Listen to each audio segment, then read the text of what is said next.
अपात्र लाडक्या बहिणींचे पैसे सरकार परत घेणार अशी माहिती आता आदिती तटकरेंनी दिली आहे। महिला आणि बालविकास मंत्री आदिती तटकरेंनी ही माहिती दिली आहे। जुलैपासून दिलेल्या हप्त्यांचे पैसे सरकार परत घेणार आहे। सर्व लाडक्या बहिणींच्या पात्र अपात्रतेची सध्या छाननी सुरू असल्याचंही त्यांनी म्हटलंय।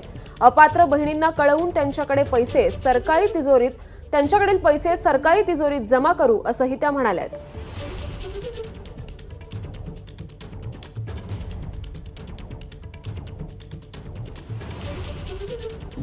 पैसे परत घेतले जाणार का ज्यांनी चुकीच्या पद्धतीने त्यांचे पैसे जे आधी नियमबाह्य फॉर्म भरून ज्यांनी मी आपल्याला त्या संदर्भामध्ये सुद्धा माहिती दिली की आम्ही क्रॉस व्हेरिफिकेशन मध्ये अशा पद्धतीने आढळल्यास त्यांना त्या संदर्भातली माहिती देऊन आता जसं 4-4.5 हजार बहिणी पुढे आलेल्या आहेत आणि त्या स्वतःहून शासनाला ते रिटर्न करत आहेत, तशाच पद्धतीनं ज्यांनी चुकीच्या पद्धतीनं घेतलेले आहेत त्यांना त्या संदर्भामध्ये एकदा तो डेटा आम्हाला जसा मिळत जाईल त्यांना त्या संदर्भातली माहिती दिली जाईल आणि राज्य शासनाच्या तिजोरीमध्ये तो त्या पद्धतीनं जमा केला जाईल। एबीपी माझा, उघडा डोळे बघा नीट।